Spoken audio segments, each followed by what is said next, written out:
started here. This is, for those of you who haven't been here, this is our Akwan Makorath Community Room, named in honor of A.Q. Makorath, longtime social worker, activist, educator, and one of the inspirations for the work we do here in ethnic studies. So welcome. We are very happy to host you today as we join in celebrating the launch of Judith Schachter's book, The Legacies of a Hawaiian Generation, From Territorial Subject to American Citizen. According to one reviewer, Schacter has produced a powerful and moving account of Native Hawaiian elders who have now passed physically but continue to live on in spirit in the prose that she has assembled from the writings gifted to her.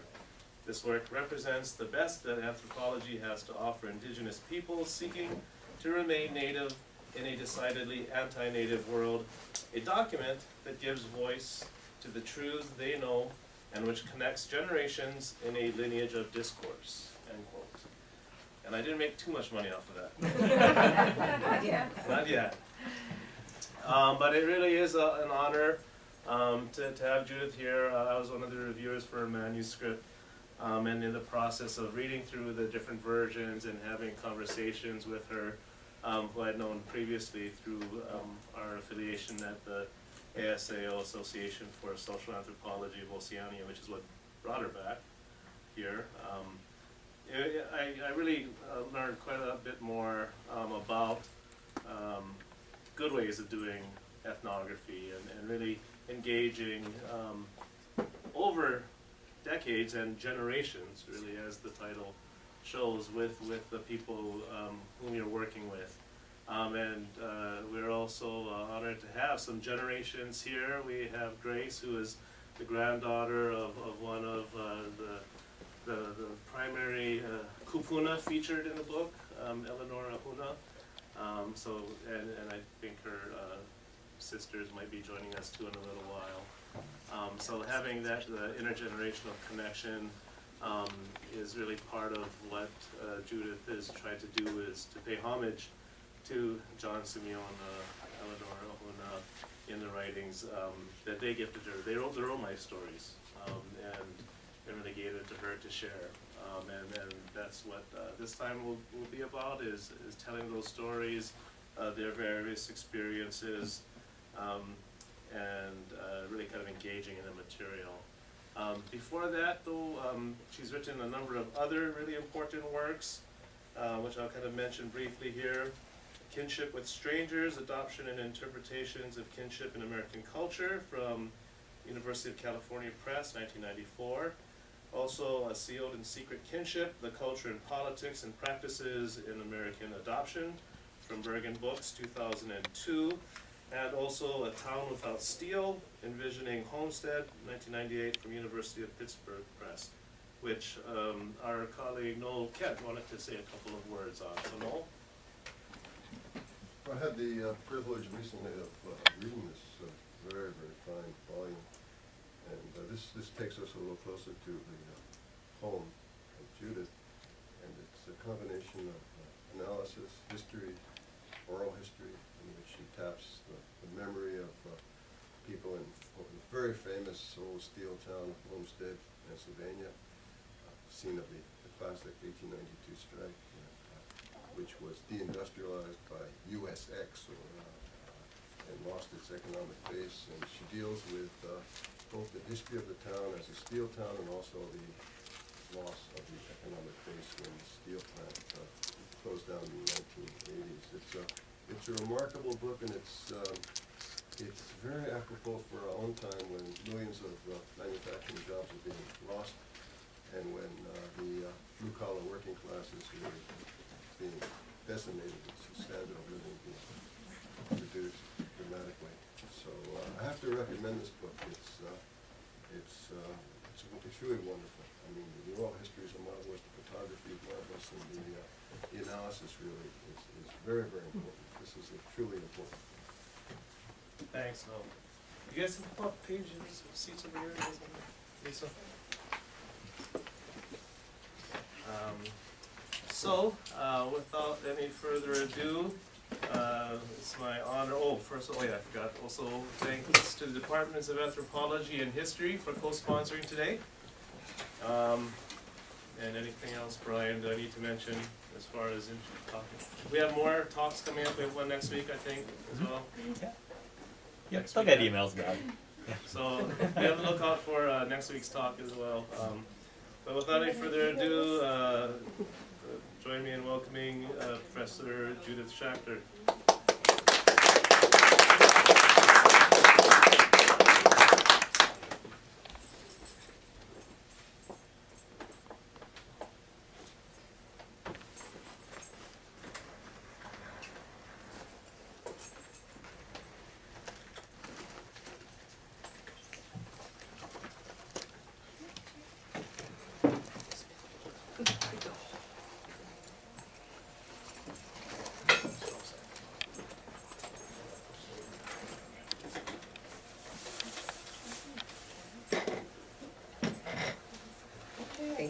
Thank all of you for coming this afternoon. It's nice to have everybody gathered here, and I'm particularly grateful to Ty for inviting me here and for having read the manuscript several times and gone through it and been an extremely wonderful friend and colleague.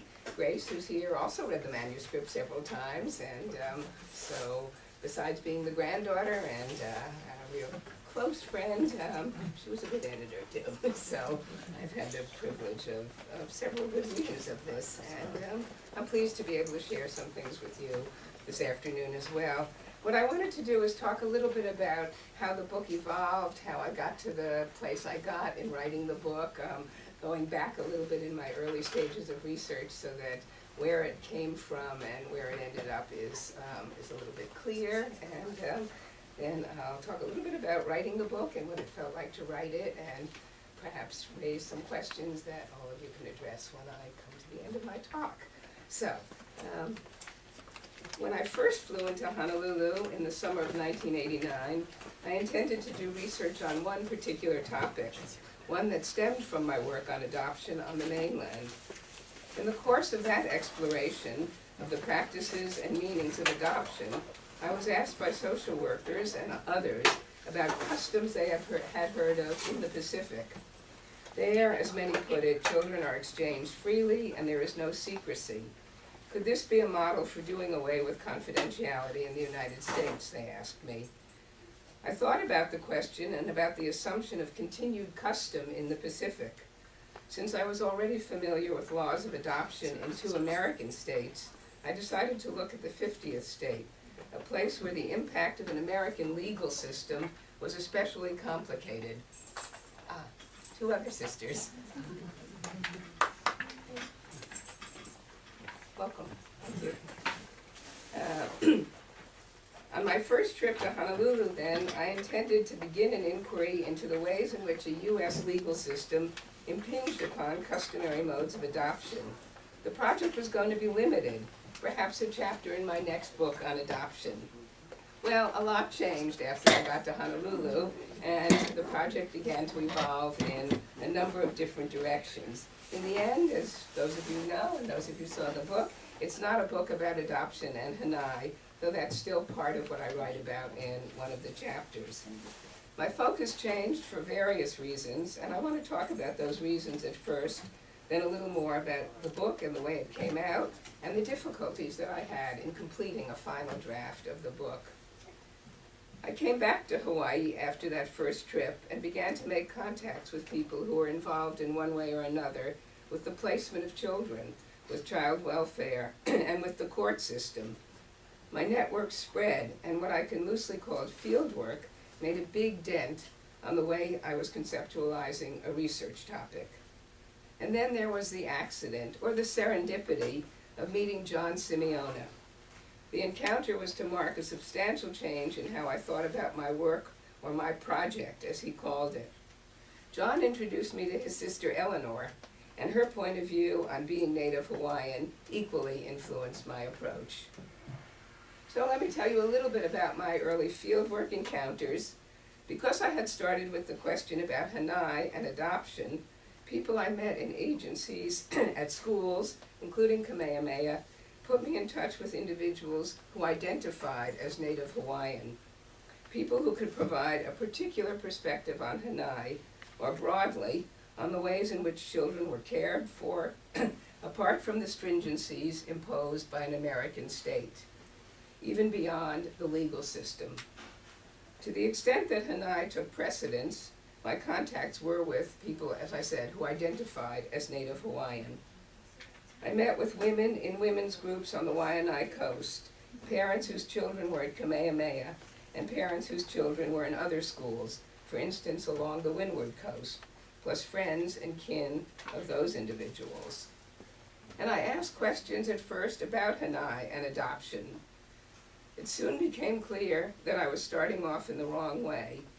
Either people digressed onto other subjects, or they responded in the very words that I had provided, or they simply ignored the whole question.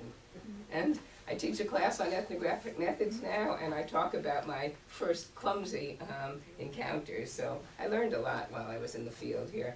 I learned to be quiet, to let the stories unfold, to follow the narratives each person offered in her own way. Those stories, meandering and anecdotal, at once deepened the accounts of Hanaian adoptions, and perhaps more importantly, pointed clearly to the limitations of focusing on that relationship. What really happened during the trips I took to Honolulu in the 1990s was that I recognized the real story I was hearing, one concerning the impact of various American institutions and ideologies on the way people lived their day-to-day lives. If the people I met put it in one way, talking about Section 8 housing, talking about public schools, talking about learning English and suppressing Pidgin, I put it in another way. The outcome of the stories I heard, for which I continue to be grateful, was my revised topic: to consider the tensions between living as a Native Hawaiian and living in an American state.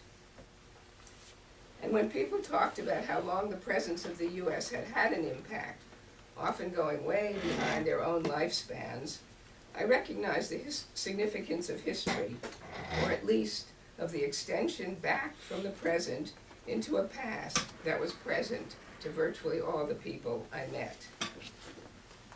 But none of that would have been enough if I had not met John Simeona and his sister Eleanor, an example of what I call the serendipity of fieldwork. On my second trip to Hawaii, I had lunch with Steve Boggs. He talked about Waimanalo, and he offered to drive me over there one afternoon. In a recreation center on the hillside behind the town, we came into a meeting of senior citizens. John Simeona was presiding at that meeting. And when we walked into the room, John was standing in front of the room and pledging allegiance to the American flag, and the group of seniors were pledging allegiance along with him. They finished the pledge and they all sang Aloha Oi, and John began the meeting after that particular song. He ran the meeting, trying very, very hard to stick to Robert's Rules of Order, but the elderlies, as he called them, kept talking in the background, and it was fun to watch him. And he said to me later, they're so stubborn, they really won't do what I tell them to do. But the chat was very lively and very engaging.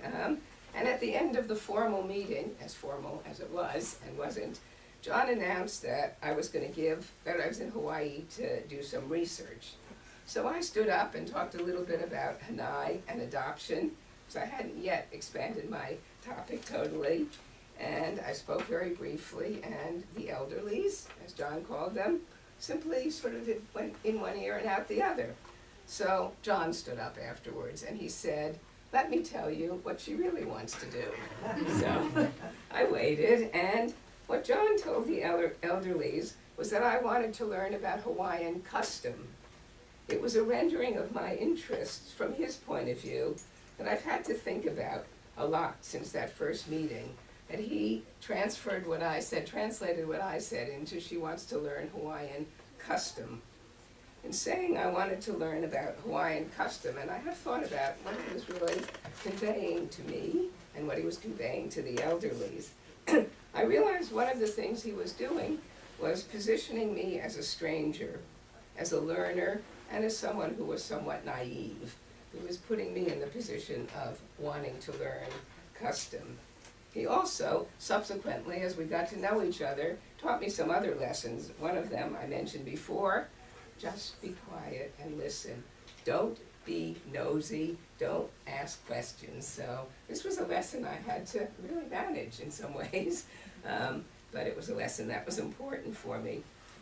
At that meeting, John actually came up, offered to speak into the tape recorder, spoke for 45 minutes about what he understood of Hawaiian custom, and that was really the beginning of a friendship, which was enormously important to me. We became good friends. When I was not in Hawaii, John wrote me long, long letters, sometimes 8-10 pages on yellow paper, full of all different kinds of things that he was engaged in, that he was understanding, trying to really teach me things that he felt were important for me to know, but always with the sense that I was a stranger in many ways, somebody who could convey what he was explaining to me in letters to other people, and he took that very seriously. So we had a long 7-year correspondence, and as those letters came, and as I came back and he chatted with me, my project began to evolve in more directions. John brought me into his family.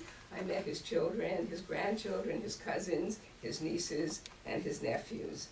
And through all of those introductions and all of those meetings, he never forgot that I was a stranger, but a stranger who, as he put it often, could bring knowledge back to my students, who could bring things back to students who he assumed, quite rightly, knew very little about the kinds of issues that he was engaged with, the things he was concerned with, the things that had been part of his life. Well, sometime after I met John, he introduced me to his sister Eleanor. She had flown over from Hilo, and John brought me to greet her, and I got to know Eleanor. Also enormously important to me and important to the way I thought about my book. I miss them both quite a bit. Neither of them are alive anymore, so excuse my, but they're very important to me. Getting to know Eleanor took a different course from getting to know John, partly because she did not live in Oahu, and partly because her view of me was not quite the same as his view of me. She much more gradually and then much more definitively placed me in the role of pupil.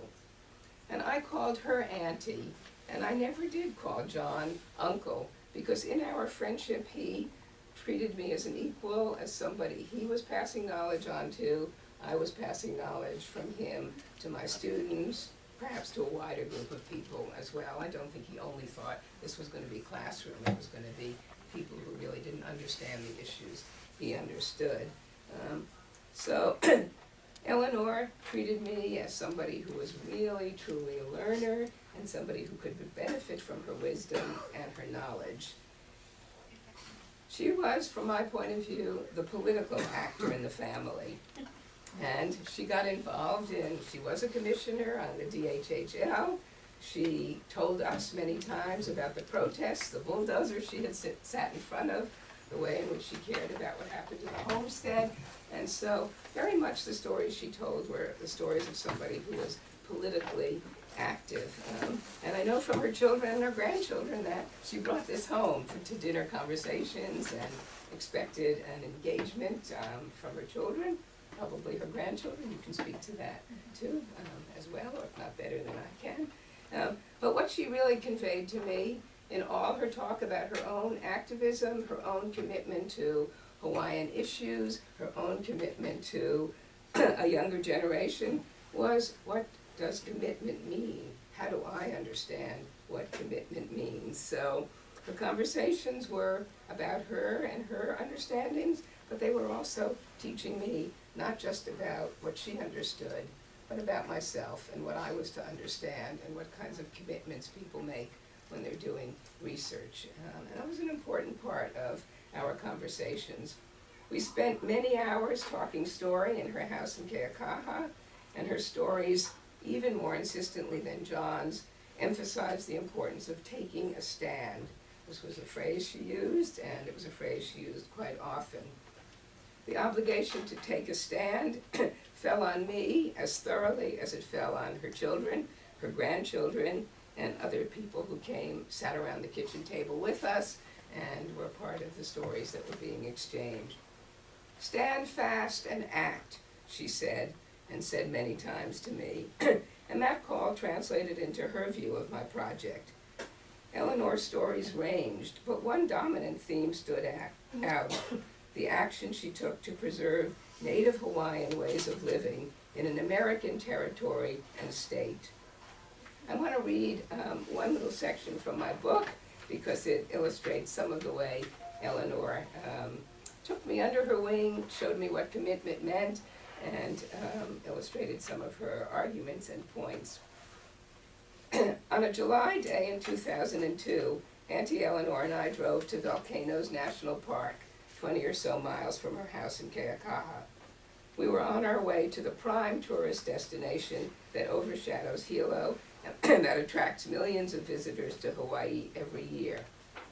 For Eleanor, the land that lay at the foot of the volcanic mountains had many meanings, which she shared with me during the afternoon.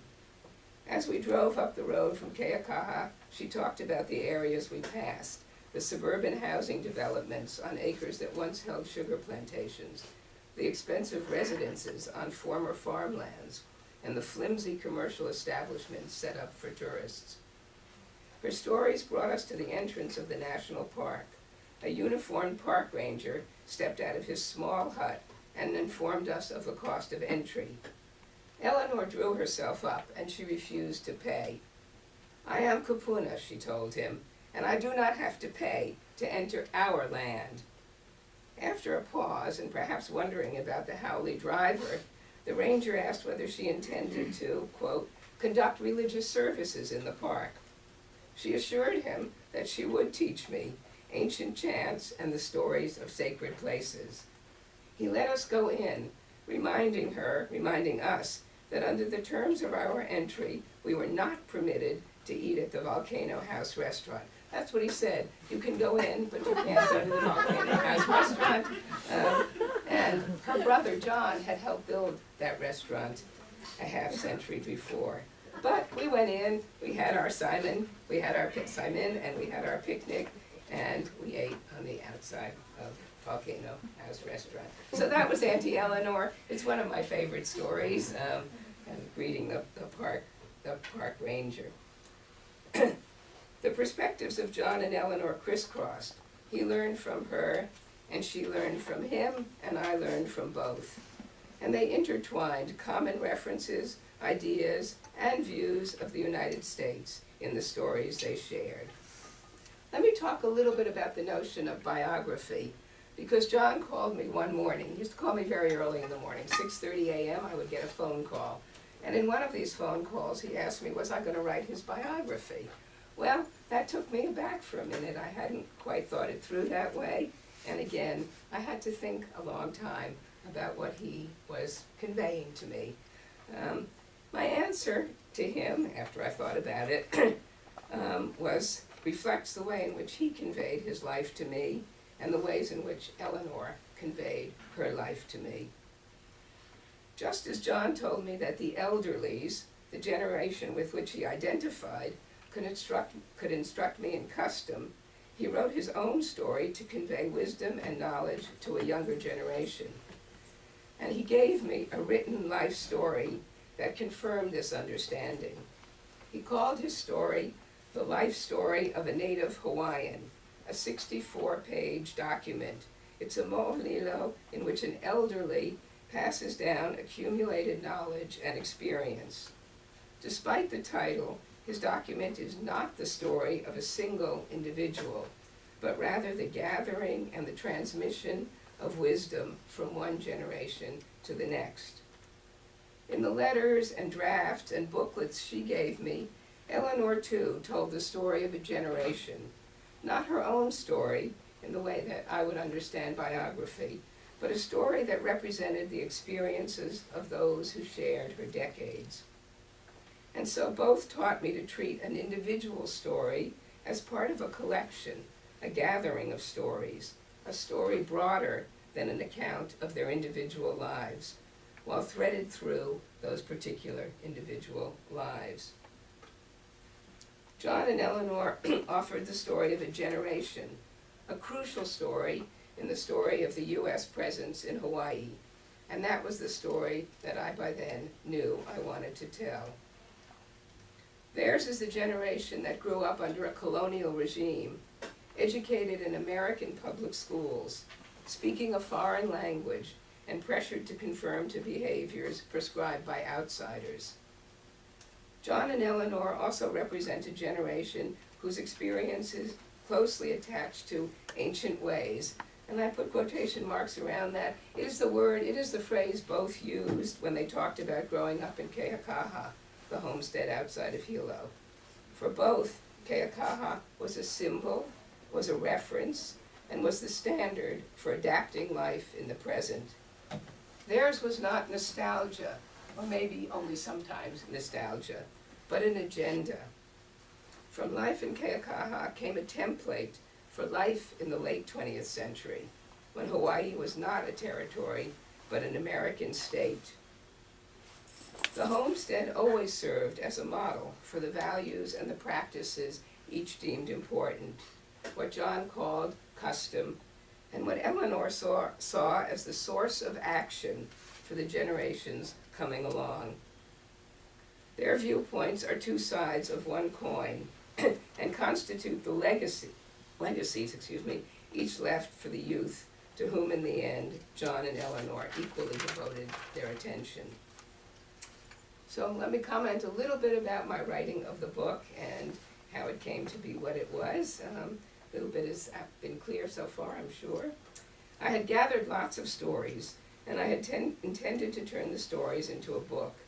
The plan posed a number of different problems, issues for me. So there were many drafts, as both Grace and Ty know, and took some work to think this through. A remark made by Eleanor, not by accident, I'm sure, prompted one complexity for me as an academic anthropologist. One afternoon, as we were sharing stories around her kitchen table, Eleanor said to me, "All books are a person's opinion." Well, the remark startled me. Didn't exactly coincide with my training to think about all books as a person's opinion, but it stuck in my mind as I began to draft the manuscript.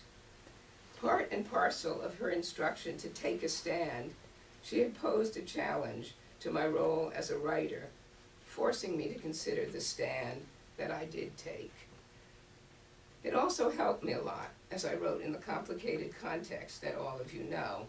Part of the drafting of the manuscript, thinking of who I was writing for, who I was, the stranger that John reminded me that I was, and the learner that Auntie Eleanor reminded me that I was.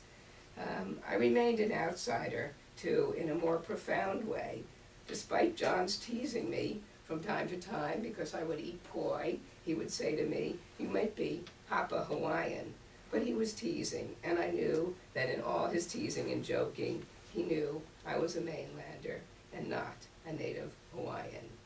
And so in thinking about the way John thought of me and Eleanor's insistence that all books are somebody's opinion, everyone who writes must take a stand, I had to think about what stand I would take in the book that I was writing.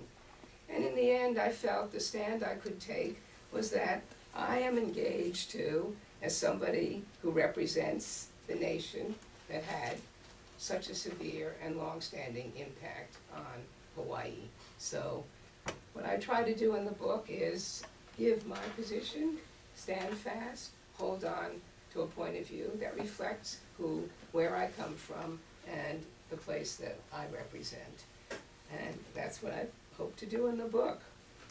But from Eleanor, I learned not only the importance of expressing and not disguising my opinion, but also of the significance of the experiences that she and her generation had from the 1930s until the end of the 20th century. These were crucial decades for her, for John, and for Hawaii. How crucial they were also came out in the stories I heard from others, in the generations of John and Eleanor's children and grandchildren.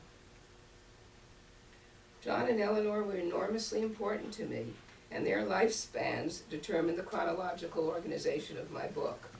The history in the book follows the dominant themes raised by the stories I heard: life on the land, American public schooling, the war and its aftermath, and reinterpretations of the relationship between the U.S. and Native Hawaiians, in which both John and Eleanor participated in characteristic ways. The history, while according with the lives of two elderlies, demonstrates the impact of the U.S. throughout the 20th century. At the same time, the stories I heard, primarily, but not only from John and Eleanor, illustrate the resilience of a generation that experienced a full dent of Americanization. They left a legacy for generations to come that neither one considered a burden, but rather, in Eleanor's words, a beacon of light for the future. And since I've ended with Eleanor's phrase, a beacon of light for the future, and I have a few more minutes, I want to talk about another story, another plan that Eleanor had and conveyed to me when we talked in some of her letters and some of the material she gave me. Eleanor wanted to have a community center built in Hilo behind Keakaha, basically in Paniewa, in the homestead there, and you two probably know a good deal, you three know a good deal about it. And she envisioned a community center which would have housing for kapuna, which would have a child care center, which would have a medical clinic, which would have places where her younger generation could make crafts, could sell them, all Hawaiian cultural based. It was a wonderful plan, and she struggled for a long time to try to get the plan supported in one way or another, and it never came to be. It never was something that was implemented, but she struggled very hard, and I think that's important because as she described the community center, it was very characteristic of her. It at once referred back to Keakaha, the care for children, the care for elderly, the work with crafts, the understanding of attachment to the land, but it also completely addressed the needs of the people she knew in the late 20th century, the kinds of concerns, the health needs, the school needs, the care needs that people needed. So it was this way of bringing Keakaha and what she recognized, what John also recognized, what was so valuable, into something which would have been an extremely important contribution to the people she knew, to the people in the homestead, to the people around Hilo, and to people in general. She also had another idea, and that came a little bit later in our conversations. She talked about establishing a peace center, and it was that she said would be a beacon of light.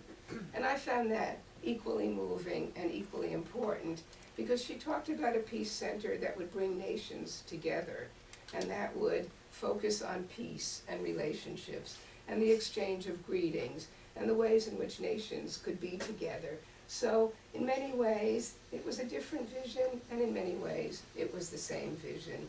It was an argument for a different way of understanding how people get along, the way you can move forward, the way you can stand fast and also act. Well, the Peace Center remained a vision as well, a vision that I think incorporated much of what had come in her stories before, but also gave a lot of pause for thinking about what she was also conveying about Hawaii in the late 20th, early 21st century, and militarization and the presence of the U.S. And the behavior of the U.S. in a world arena. And so the Peace Center, from my point of view, was a story that had many, many, many layers of meanings for me. And typical of Auntie Eleanor, she didn't necessarily extract those meanings, but she expected that I would either get it or not get it, and either appreciate or not appreciate what she was saying. And I hope, as her three granddaughters sit here and you all sit here, that I have appreciated what Auntie Eleanor offered me, and what I've tried to offer in the book, and what John offered me over all the years of our friendship, and what I've tried to offer in the book. and what everybody else that I met in one way or another also offered me. So I was blessed to meet as many people as I did, and I think I was especially blessed to know John and Auntie Eleanor. So I thank you. I'm happy to have questions. I'm happy to have Nicole or Jean or Grace add some words about your family, if you want to. Not to put you on. Okay.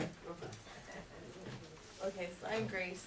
And I think I met Judith and Albert when I was maybe like this, or that's when I can remember meeting them. And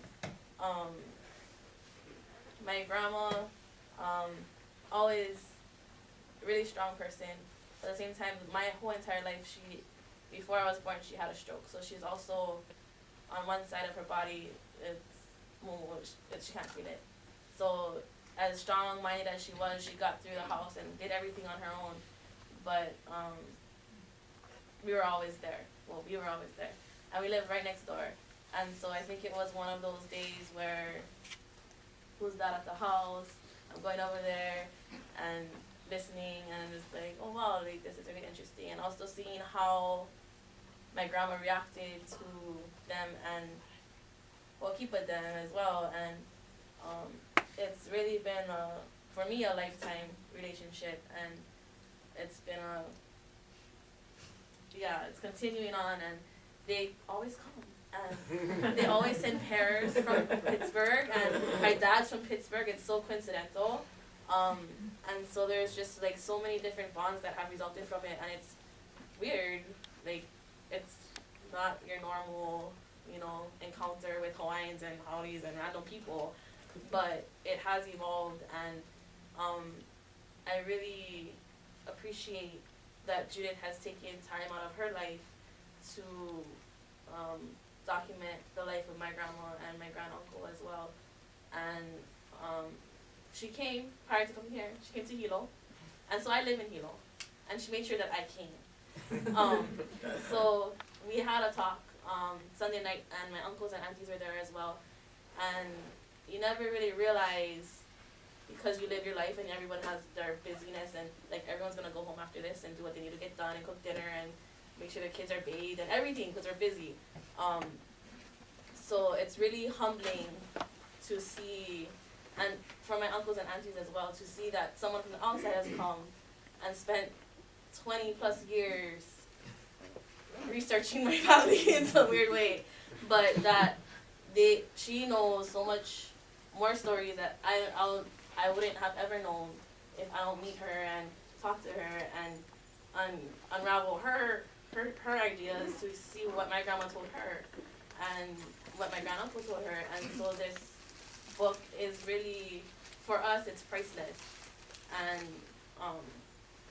it's priceless for us, and it's amazing that if at least that book lives on, that my grandchildren will have something to read about my grandma. And I did read it in its entirety, and reading it, I was like, what's this person saying about my family, And then I was also thankful that she had the idea to ask me to read it. She could have very well gone and, publish it, whatever, and I see it later, I'm like, what the hell did this person, what did this person write, and what is that coming from? But to actually be humble in her own way and ask me to read through it and confirm it. And for me, it was kind of reading into the past, because I'm only 25 years old, and this happened when, and so it was me verifying with my mom as well that did this happen, and then sometimes calling back to Oahu and verifying with the Carla guys that that's what happened. So if you're wondering from a Native perspective, or like what is it really like legit stuff, or yeah, it's legit, I read through it. I let her come and talk about it. So, and thank you guys for coming as well. Thank you. So, Thank you.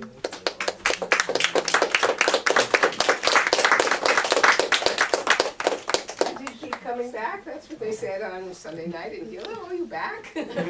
So, but I was always welcomed by all of the whole family with various potluck dinners and various stories. Always stories, always important stories. So I'm extremely grateful.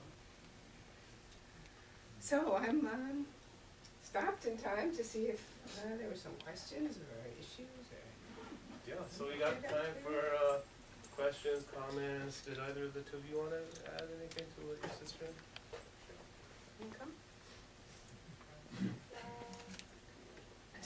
You don't need to, but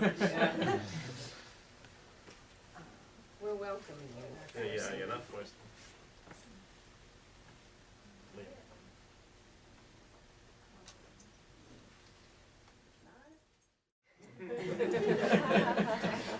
Couple. So, I'm the baby. I'm actually named after Auntie Eleanor. She's my namesake. And I didn't really get to read the entirety of the book. They were kind of fighting over the book last time. And who could read it? My mama brought it over. But I just read in the acknowledgements. It was kind of crazy because I'm reading through it and I saw first Mama was like the first one on there. I was like, oh, Mama. You know, you could be so studious like that. But you wrote in here about my grandma, and it's something that she said when it comes to Olelo and stories. And it's interesting because I'm a graduate student here in the Indigenous Politics program, and in one of the classes that I'm taking, we're talking about the Hawaiian language newspapers and the value of it, and what were those kupuna thinking, writing it down? You know, who were they writing for? And they must have wanted to write it down for someone, right? So if it wasn't for what they wrote, we wouldn't know a lot of what we know today. And I'm trying to find the page right now, but Grandma, you shared this actually about Grandma saying that Olelo, I'm sorry, it's actually on page 7. She says, you wrote that stories are history, no less and no more factual, true, or neutral than the disciplined history of the conventionally trained Western scholar. Osorio points to another dimension. Mo'olelo, he continues, are a form of assertive scholarship meant to persuade, motivate, and call the reader to action. As Auntie Eleanor put it, a person writes in order to cause change. Olelo, word or speech, was far more than a means of communicating. The word itself was a force. Writing alters the power of the word, freeing expression from the constraints of oral communication and opening the way for an assertion of individual viewpoint. So, I mean, even though this wasn't written by a kupuna per se, you carry the stories that my grandma shared with you orally. And I value olelo, or any mo'olelo, whether it's oral or written, and it validates our history, and it's another tool that we can use to, reassert things that happened, not just in my family, but as you said, in the grander scheme of what are Hawaiians doing today, what are the issues that our kupuna faced back then, and how does that relate to what we do now? Are they the same? How can we turn to them for knowledge in trying to figure out solutions to the problems that we face today as modern Hawaiians? And I didn't want to cry, so I'm going to pass on the time to questions.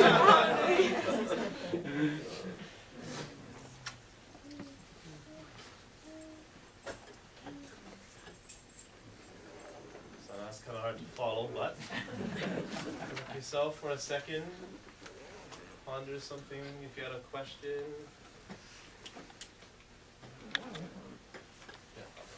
Want to follow up on your one aspect which I find touching now with 3 granddaughters here, that for Auntie Eleanor, teaching Native Hawaiian, she was one of the first. That's really crucial. And now the 3 grandchildren, they speak it as really fluently as their first language, and that's somehow something really important, and it's part of a book. And Auntie Eleanor's struggle to reintroduce Native Hawaiian language. You know, she talked about how in the group of elderlies where she was teaching Native Hawaiian, she said, sometimes, you know, we had to find the words together, and some people knew more words than I knew, and it was a kind of sharing of language for her, and when she started, and so it became enormously important, and as she saw the generations learn the language, I think she was extremely proud and moved, and I have to say they're very patient with my mispronunciations.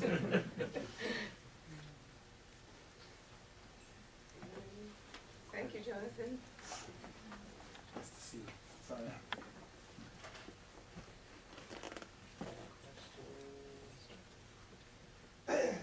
Lisa?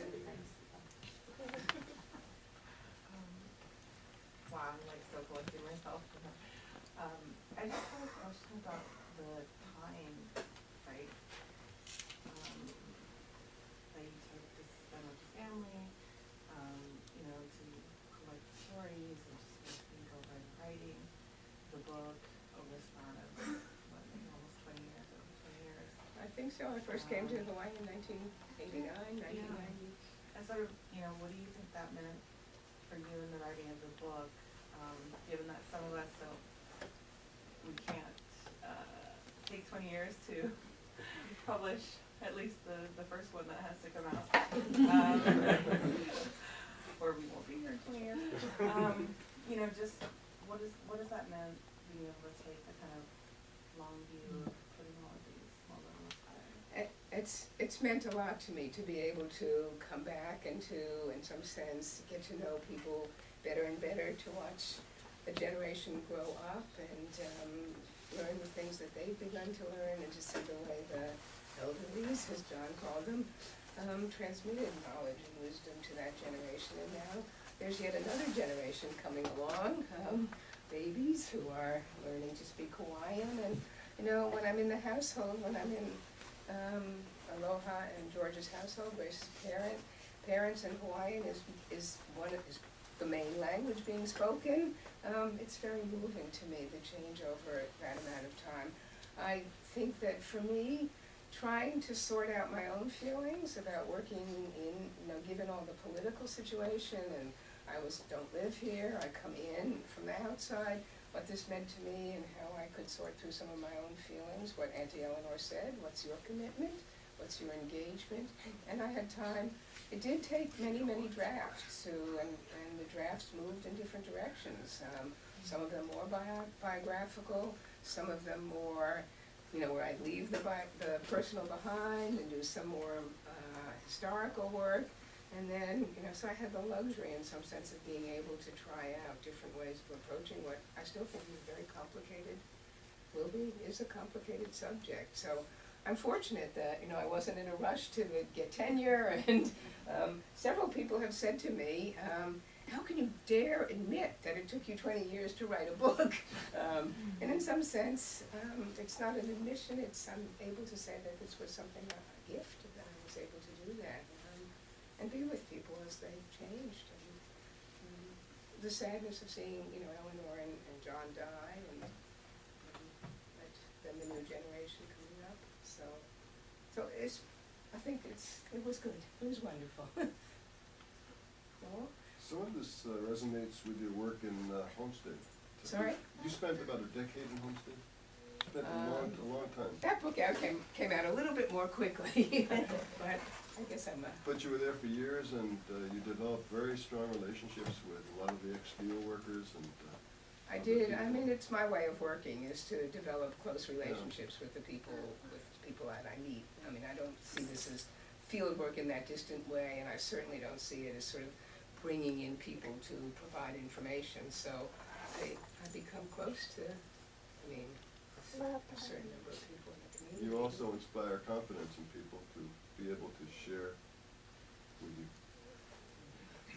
Thank you. I feel, as I said, I feel blessed to the contacts that I made, the books that welcomed me, put it that way.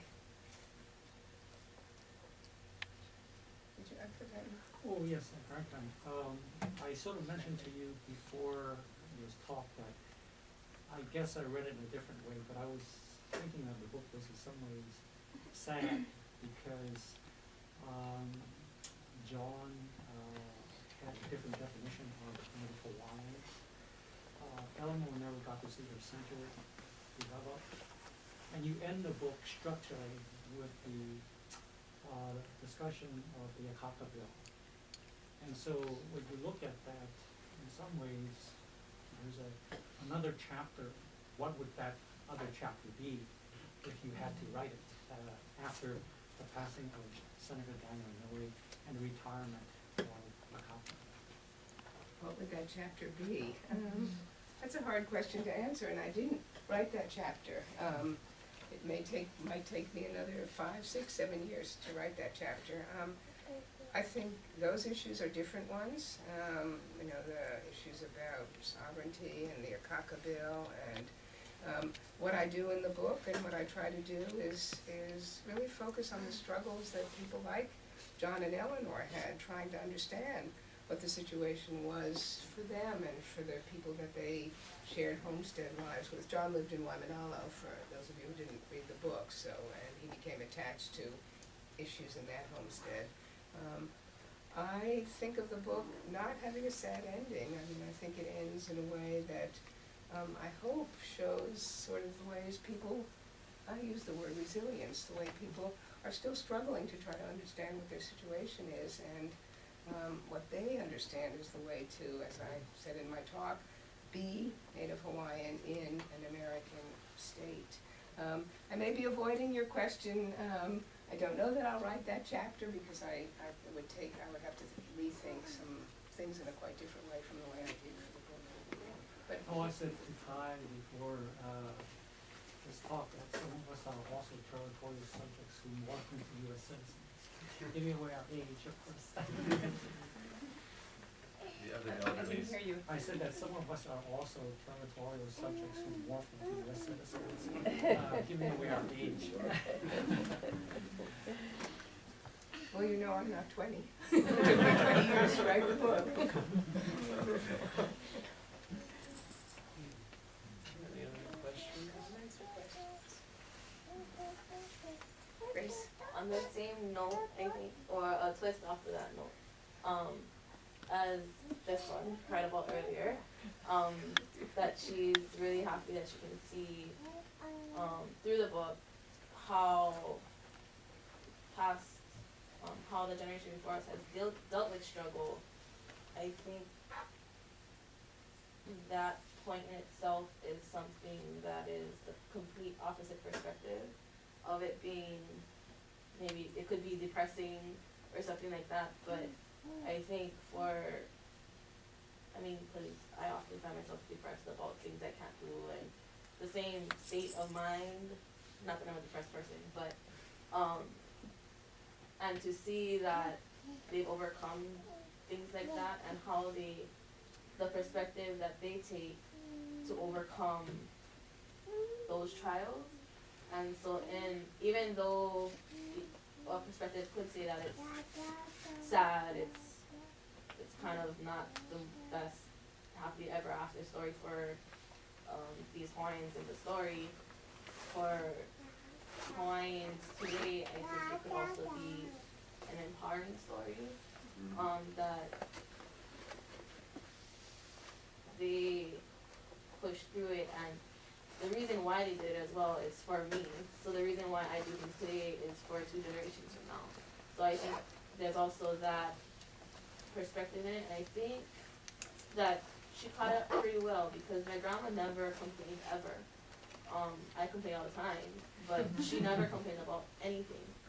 And she was in the worst pain I can never imagine, but she always pushed through it, and she always smiled every day about everything.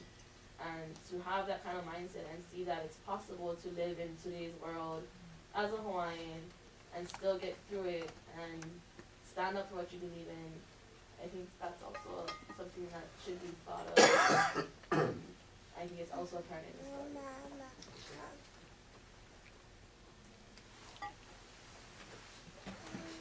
Hi, I haven't read the book, but my work focuses on that era too. I'm wondering what were if John and Eleanor involved in collective movements as well as their own personal family involvement? What, if there were any associations or organizations that they were involved in?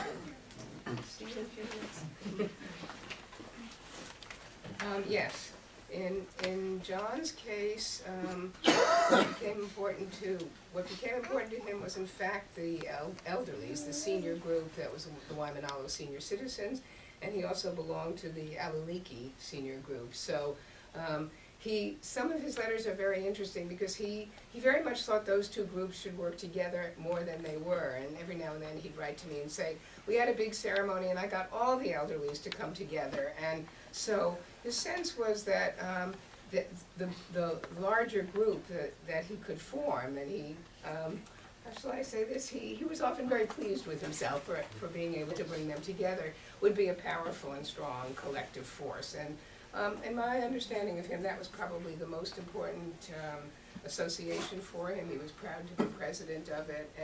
But just as he said to me, or as he said to the elderlies, she wants to learn about custom, he very much had the elderlies do hula, do chants, do crafts, and he saw that as laying a kind of foundation for some kind of political activity. He did bring a bunch of elderlies to the state legislature at one point and talked to me about, again, trying to rope them in, trying to get them to act together in some way or other. Auntie Eleanor, what would you say she was president of a homestead association. She was, on the other hand, and she was a commissioner for the DHHL. I would say that for her, being active in an association was really a very strong part of her life.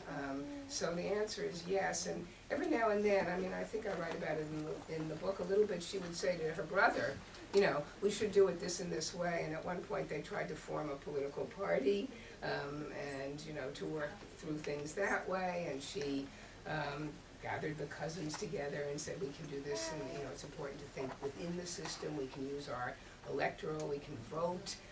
So she had many different ways of being, I think, in a group, in an association. Do you have other things to add? I think maybe every 3 or 4 years she'd come up with a new organization. And it wasn't just family. And most times it wasn't family. It was my uncles and aunties going, what is she doing now? And it was people I would have never known if they hadn't come to my grandma's house. And so I've recognized them by their cars, because their cars would have come often. But it was always something to deal with Native Hawaiian empowerment, how to better rights and things like that. And I didn't really understand why this person who's stuck in a wheelchair and can't move her left side of her body is doing so much in the community, until I asked her, I really hung out with her. She was my mom was always at work, so I was always at home. And I realized finally that while she was growing up, she thought that Lili'o Kalani wanted to be a part of America. And it wasn't until later, until maybe around when I was born, that she realized that that wasn't the truth. So it was for her, it was like her whole life, what she had thought had been because of that, isn't because of that. And so whatever she has left in her life, she's going to try and make it back so that Hawaiians can have what they should really have. And she felt like she was gypped, I guess. And realizing that you're gypped at 60 isn't really, the best thing in the world. So I think that really empowered her to try any means to gather other Native Hawaiians or even non-Native Hawaiians who believe in the same cause to try and create change for the betterment, for the future, since she wasn't able to do it her past 60 years. So she was very political. Going through all of her stuff when she passed away, I made maybe 20 different folders with different groups. And she wasn't always the head, but anything that had to do with Native Hawaiians that was sound, not just some random, she really thought things through, and it had to be pono to her. So, yeah, that was my grandma. She's definitely the political one. Yes. Wow. other questions, please join me in thanking Judith Schacter. Also to the Ohana, Yes. Veronor Huna, for joining us today.